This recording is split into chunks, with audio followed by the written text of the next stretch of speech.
இங்க இந்த பொண்ண அவங்க அம்மா வந்து காலையிலேயே எழுப்பி விடுறாங்க, சீக்கிரம் எந்திரிடின்னு. அவளும் எந்திரிச்சு கண்ணாடிய பார்த்துட்டு இருக்கா. அப்புறம் அவங்க அண்ணன் கூட போய் எக்சர்சைஸ் பண்ணிக்கிட்டு இருக்கா. அப்ப அவங்க அம்மா ஃபோன்ல பேசுறாங்க. "இவளுக்கு கல்யாணம் பண்ணி வைக்கலான்னு இருக்கேன். இன்னமும் காலையில எந்திரிக்க மாட்றா, வேலை செய்ய மாட்றா, சமைக்க மாட்டேங்கிறா. என்ன பண்ண போறணும்னு" சொல்லி. அதுக்கப்புறம் டிவி பார்த்துட்டு இருந்தவங்க அந்த பொண்ணு ஹெட்ஃபோன் போட்டுட்டு இருக்கிறத பார்த்த உடனே, அவள கிச்சனுக்கு இழுத்து கூட்டு போயிட்டு வெஜிடேரியன் சமைக்க சொல்லிக் குடுக்குறாங்க. "அம்மா நான்வெஜ் சமைக்க சொல்லிக் குடும்மான்னு" கேட்டா, "நீ பெரிய வீட்டுக்கு கல்யாணம் ஆகி போற. அங்கலாம் வந்து வெஜிடேரியன் தான் சாப்பிடுவாங்க. ஒழுங்கு மரியாதையா இத கத்துக்கோன்னு" சொல்லி திட்டுறாங்க.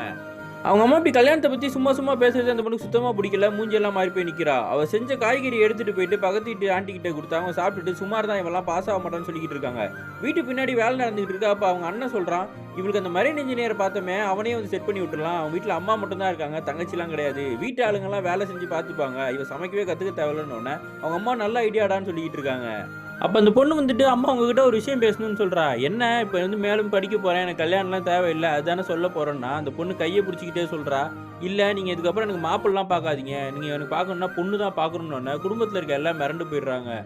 இதுக்கப்புறம் அவங்க அம்மாகிட்ட யார் பொண்ணு வந்து கல்யாணம் பண்ணி வைக்கலையான்னு கேட்டாலும், "இல்ல என் பொண்ணு படிக்க போறான்னு" சொல்றாங்க. திருப்பி பார்க்கும்போது தான் புரியுது, இந்த பொண்ணுக்கு பொண்ணு புடிச்சிருக்குன்றதுனால அவங்க அம்மாவும் மாறிட்டாங்க. அவங்க பொண்ண பார்த்து சிரிச்சுக்கிட்டு இருக்காங்க.